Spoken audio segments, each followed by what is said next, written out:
You're listening to Soundside. I'm Libby Denkman. A couple times a week, I sit down with another journalist to talk about the biggest news developing right now and how it affects the Pacific Northwest. And yes, indeed, the Mariners are continuing to win, and so he's continuing to smile. David Kroman of the Seattle Times is here with me now. Friend of the show. David, thanks for being back. Thanks for being here. Yeah, maybe I'm only here when the Mariners are doing well. That's actually one of the I'm like, I don't want to bug him when he's in a bad mood because we're slumping. Right. So right now is the perfect time. I only say yes if they're doing well. Exactly. Okay, so we're going to turn to our top story on Front Page. Basically, we're less than 2 weeks out from the World Cup, and we're not ready. We have capacity with these stadium cameras. They're up, they're installed, but they're not turned on. And that's the reason for the letter. That is City Council member Bob Kettle speaking to KUOW yesterday. Kettle is coming out swinging at a policy from Seattle Mayor Katie Wilson. He says her decision to stop the expansion of CCTV cameras, which the council approved, is not within her legal authority. She did allow some of the expansion of cameras near the stadiums to go forward, David, but Wilson said that they will be turned off unless there is a, quote, credible threat. So Kettle sends this letter to Wilson this week about it. You reported on this. What is Kettle arguing exactly in the letter? The argument is that as part of the bill that authorized this camera expansion, there was this is Kettle's argument that there was clear language around what requirements needed to be met to pause their use. And then he's arguing that Mayor Wilson did not meet those requirements. Those are basically if there's evidence that they're being used to track people seeking reproductive or gender-affirming care or being used in a civil immigration proceeding, then they would be paused for a while. And he's saying that, neither of those things has happened. And so therefore, the bill says that these cameras should go forward. Therefore, Mayor Katie Wilson, I don't think you should be allowed to not turn them on and please proceed. How does the mayor's office respond to that? They're saying that they feel pretty confident that it is well within their purview to decide how, when, and even whether to implement some of these policies, because at the end of the day, it is an executive function to implement laws and spend money appropriated by the Seattle City Council. So they're saying, we're gonna do the process that we feel we need to go through to feel comfortable turning on these cameras. And they didn't use these words, but essentially we're not going to be bullied into making a decision before we feel comfortable. I mean, I noticed that he says, Kettle says he's not going to sue over this. So it might not, really ultimately be a legal fight, right? It's more like bringing this argument that's been long simmering now in the city about what to do with these cameras, whether to expand them or not, into the fore, especially right before the World Cup is about to start, right? Like it's coming up. We're right on the precipice. And so Kettle is saying now's the time, turn those cameras on. Yeah. Councilmember Kettle and other members of the Seattle City Council believe they should be turned on. They voted in favor of the bill in the first place. They're particularly frustrated at this credible threat designation, which they just don't think is realistic. So we know where they are on a policy standpoint. I think what this letter represents is a feeling that their sort of pleas or urging of the mayor's office to proceed on a sort of purely policy argument are not going anywhere. And so he's escalating this by sort of moving the argument into a more kind of legal process, separation of branches of government argument. You're right. He said he wouldn't ever, he would be very unlikely to actually proceed with, say, a lawsuit against the executive branch. That would be a really dramatic step. His hope, though, is that by kind of grounding it in this kind of more legalese language, it brings it a little more authority. Raises the stakes. Gets coverage in the Seattle Times. That might be enough to kind of leverage the issue. I'll say probably more dramatic than his legal argument here is what he's saying about whose responsibility a tragedy would be at the World Cup. He told me in a quote, essentially, if something terrible happens at the World Cup and these cameras are not on, that will be on Mayor Katie Wilson's shoulders. He hasn't used that level of language before, and it's pretty dramatic. No kidding. She doesn't obviously see it that way, but I think that's an indication of, as we get closer to the World Cup, kind of how the rhetoric around these cameras is ramping up. Yeah, that really jumped off the page for sure. So maybe we should just round up really quickly the reasons she has been trying to kind of thread this needle from what we can tell, at least. So Katie Wilson is elected. She is a Democratic socialist. She is, it's an insurgent campaign, really, from the left. She unseats Mayor Harrell. And one of the things that her constituency, the people who got her elected, are really concerned about is civil liberties, is especially the overreach of the federal government, from what they view the overreach of the federal government with immigration enforcement. We've talked about reproductive care, things like that. But privacy is a big deal. And they were expecting, she says she never promised it, but they were expecting that this camera pilot program would end with the Wilson administration. That didn't happen. What can you tell from what she said and what you've observed is the reason that didn't happen? I think there are certain realities to becoming mayor that are not apparent when you are on the campaign trail. I think the context around her decision timeline is important. If you remember, there was the shooting of the two Rainier Beach High School students. Yeah, horrible tragedy. Tragic shooting. And her office was hearing from a lot of people and mothers who live in that area and who have students down there saying, we want these cameras. And, that is not a constituency. That's not the sort of same constituency necessarily that was engaging in some of these debates on the campaign trail. And certainly, maybe she wasn't hearing those arguments as much on the campaign trail. There's statistics that the police department are giving her as far as how often these cameras are used to help solve crimes.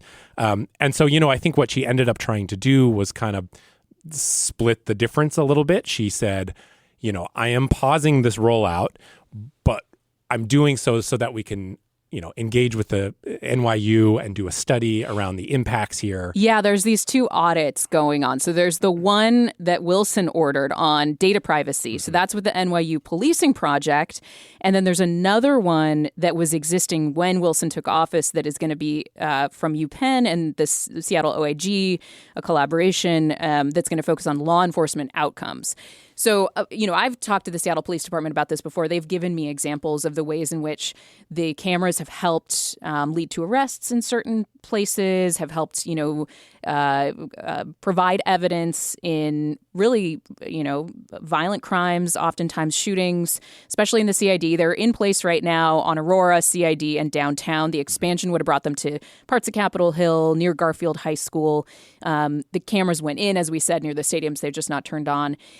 I mean, I think the big question going forward, people are worried about FIFA World Cup safety, but, long term, what is the city going to be doing about these cameras? And Kettle is planting a flag here, saying this is on you now, Mayor. If you are seeing public safety problems that could have been, potentially have evidence solved or not solved, but provided by these cameras, it's in your lap, which is, it's quite a statement. And I think that's probably in part why her take on this has been a little more cautious since she's taking office, because when you're mayor, you're getting briefings every day from the police department on the sorts of things that are happening in the city. And I'm sure it is a heavy weight for her to bear to imagine that some crime is going to go unsolved because these cameras don't exist, are not being used. And also, she says she didn't promise anything on the campaign trail, but it was clearly a wedge issue between her and Mayor Harrell, and one that she brought up on her own a lot. And whether or not there was a literal promise, I don't know exactly, but the implication was pretty clear to her base of her supporters that she was going to pause this expansion. And they feel betrayed. They do, yeah. And people who worked on her campaign have written op-eds in the Seattle Times saying, Mayor Wilson, turn off these cameras. I think she was given a little bit of latitude when she first kind of made this announcement about how she's going to pause the rollout but might revisit it. The kind of cut the baby in half approach. Yeah, exactly. I think that patience is wearing out a little bit. There are probably a lot of reasons for that. I do think the World Cup approaching is a big one. And just it's pretty clear that this audit and this New York University report are not going to be ready anytime soon. Yeah. And so, I just think we're getting to a point where people were maybe willing to give her a little bit of time for a few weeks or months there. and that time is running out, and the pressure is starting to ramp up on her to make a long-term decision. Yeah, the grace period is starting to be over. Okay, moving on to our story number 2, because it also has to do with the choice that Mayor Wilson is making. We need a balanced approach, but we also need new revenue in order to actually fund the goods and services we all depend on. Okay, that was Mayor Katie Wilson speaking during a debate presented by Seattle University and KUOW in October 2025, so before she was elected. She announced yesterday that she wants to raise the sales tax to pay for transit service. Mike Lindblom's reporting, your colleague in the Seattle Times, indicates this would be a 10-year renewal, so the Seattle Transit measure that is coming up again. And the new version would charge 0.3% or 30 cents per $100 of purchase. That's up from 15 cents on $100. Voters would have to approve this. Now, for a typical two-person household, Lindblom reports that makes about $124,000 a year. The city says that they would pay $58 for the new Seattle Transit measure sales tax if it passes. Your reaction, David? You found this interesting. I found it interesting. I mean, I guess it's first worth pointing out it's probably going to be popular among people who live in Seattle. The last transit measure, transit benefit district like this passed with 80% of the vote. Not even close. People in Seattle use buses more than most cities in America. Before the pandemic, Seattle was one of few cities where transit ridership was increasing. And so, I think that's important to note first, is that voters, of course, we're talking about a tax increase and particularly a regressive one, and that is a sensitive topic. I think voters in Seattle are going to look at that and still probably will say yes to it. So it's not being unilaterally imposed on voters. That said, there is, of course, an inherent tension of this thing that happens a lot with Seattle politicians where they say, I am aware that this is probably a regressive tax. I'm sympathetic to your concerns. Meaning it falls on, lower income people proportionately in a bigger way. Yeah, I think I saw a chart that it's something like, sales tax in Seattle is something like, 5% of income of somebody who earns less than $80,000 and like 1% of the income of somebody who's earning over $200,000. Yeah, because it's the same for everybody. It doesn't scale with your income. Basically the same for everybody. And so, there is this pattern where, property taxes are not quite as regressive, but they are still basically considered a regressive tax. And so every time there's a new proposal like this, elected officials say, I'm aware this is regressive. I'm sympathetic to your concerns about affordability. I think, we think the trade-off is worth it. She campaigned on affordability. And I think her argument would be that includes more reliable transit. And that's what this would pay for is it would mean more buses coming more frequently. And the argument is, yes, this would land hardest on lower income families, the sales tax. And those are the same families who would benefit most from this. There's more free Orca cards, more predictable service. But, it is an inherent tension and one that exists in Seattle all the time, in part because, their ability to tap income taxes is pretty limited. It'll be interesting to see how the vote total on this one compares to the one a few years ago. I still expect it'll probably be popular, but maybe not 80% popular. Is tax fatigue going to show at the ballot box, basically, especially with the reliance of Washington State overall on sales tax? It's a relatively regressive tax code overall in Washington State. The Tax Foundation said in 2024, Seattle took the top spot among major cities with the combined state and local sales tax rate. We are now at 10.55%. This measure would take us up to 10.7%. I want to move on because we have a bit of a summer fun story coming up next, but also a little bit of a bummer. So hold your horses here. Wild Wave. Do you remember those radio ads? You grew up in the region. That made something in my subconscious tingle a little bit. It sort of is the oldies KBSG era, yeah, exactly. Wild Waves when they would play the wild thing. Wild Waves, the Federal Way water park. It's in its 50th season. It started over Memorial Day, but this is the last big splash for Wild Waves. It's slated to close in November after the Fright Fest Halloween season. The owner said they just couldn't make the business work. COVID really took a chunk out of it, and rising operation expenses in recent years doesn't pencil out anymore. The park is probably going to be demolished. The Federal Way Mirror reported that there are plans for a big warehouse on the site. With the heavy implication that it's an Amazon warehouse. Yeah. They're paving over the wild thing, David, and they're putting up a warehouse. You grew up here. On the Joni Mitchell song. Yes, exactly. I will pen that ballad. Were you a Wild Waves kid growing up? I probably didn't go enough to be deemed a Wild Waves kid. I think I probably only went 2 or 3 times. But the reward at my middle school for going a whole year without getting detention was you got to take a field trip to Wild Waves.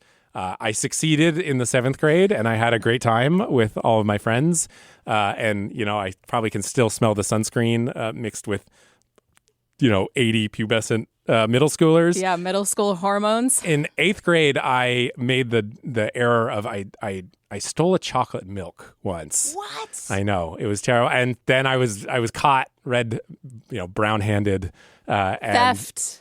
Therefore had detention after school one day for taking a chocolate milk that I did not pay for, and therefore I had to stay home with all the other miscreants and watch the delinquents. Yeah, exactly. And so I didn't. So that I think that might have been the only time that I went to Wild Waves. I had a great time, and I did the wild thing probably like 8 times. Yeah, that's the loop-de-loop roller coaster. I just can't get over how did a water park survive for so long in Western Washington? An outdoor water park. Because, you have those indoor water parks. There's various places you can go to have cool slides and things. But this was an outdoor water park, depending on decent weather, for years. It's been open since 1984. Right. It's as old as I am. Yeah, do you remember there's a fun scale? There's type 1 fun, type 2 fun, type 3 fun. Have you heard about this? Yeah. Where it's if you go on a hike, it might not be that fun at the time, but in retrospect, it feels great. So that's type memories. 3 fun. Mm-hmm. Type 1 fun is just pure, unadulterated fun. Roller coaster fun. Roller coaster fun. Exactly. And I'm trying to think, there's just not, I feel like there are dwindling opportunities for type 1 fun. Yes. And Wild Waves kind of represented that. Yes. That's why it's sad to see it go. You cannot have a cell phone in your hand when you are going down a water slide. No, exactly. There's no chance of that. I will say, though, my middle school also had a reward system. But from my memory, it was like a GPA reward. So you had to hit a 3.0 GPA in order to go. All I'm saying is it feels like Redmond High School had a little bit of a higher standard for their Wild Waves trip than your Woodward Middle School. Middle School. Yeah, it was. And it was I think that was probably a little bit of a political awakening for me with being in 8th grade and sitting with all the students. And it was, frankly, the kids you would expect to not get to go to Wild Waves, and you're now I feel bad. This is. They stopped doing that actually shortly after I graduated middle school. It's so punitive. I know. I think they turned into an ice cream party or something, which was a little less harsh. It's more fun when it's a reward for something you achieved rather than just, okay, you kept out of trouble. Good job. Anyway, bummer for Wild Waves. The closest real theme park with a roller coaster now is probably going to be Silverwood in Idaho, which I just checked the drive. It's 5 hours. We could leave right now and be there by the evening.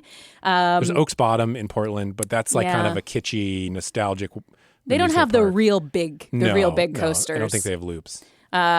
Salute to Wild Waves. Have fun this summer, and we'll find somewhere else to get our kicks, I suppose. Moving on to our last story on Front Page. Okay, this was the staff choice for this story. A very wrong turn at the Mount Baker light rail station.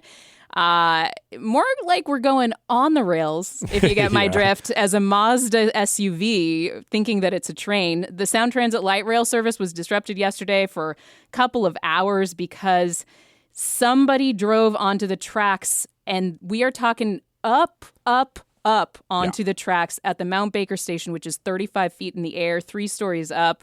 I just thought there was no way somebody could get up there in a car, but this woman, 70-year-old woman, did. There were no injuries reported. King 5 had the video. She said she was following GPS. She somehow turned onto those tracks and got all the way up to the station. And Sound Transit had to tow it off. It was amazing. It was incredible. Did you see that video? I don't think you can emphasize enough how difficult it is to imagine driving up these tracks. Not only is it 35 feet off the ground, But there's only one way, because the next stop, if you're going north, is Beacon Hill. It's a tunnel, so you can't come from that direction. So you would have had to. I don't understand how you do this without trying to do it. I saw some kind of eye rolling about, Seattle drivers. I will point out this. There were Utah plates on this car. Not Seattle. Not guilty. Yes. Seattle drivers have plenty of problems, but Found driving innocent. on light rail tracks, I don't think should be ours to bear. No, that is not. By the way, Sound Transit told us that was a speed swing, the equipment that was used to tow the Mazda off the tracks. It's a functional maintenance vehicle. It's used by railroads to lift heavy materials. So thanks to Sound Transit for that info. Never seen anything like it. Glad there were no injuries. And thank you so much, David. Thanks so much for having me. Never a wrong turn when you're on front page. So really appreciate your time. Thanks for listening to Soundside. Don't forget you can listen live on KUOW 94.9 Seattle at noon and 8 p.m. Monday through Thursday, or anytime right here online at KUOW.org or on your favorite podcast app.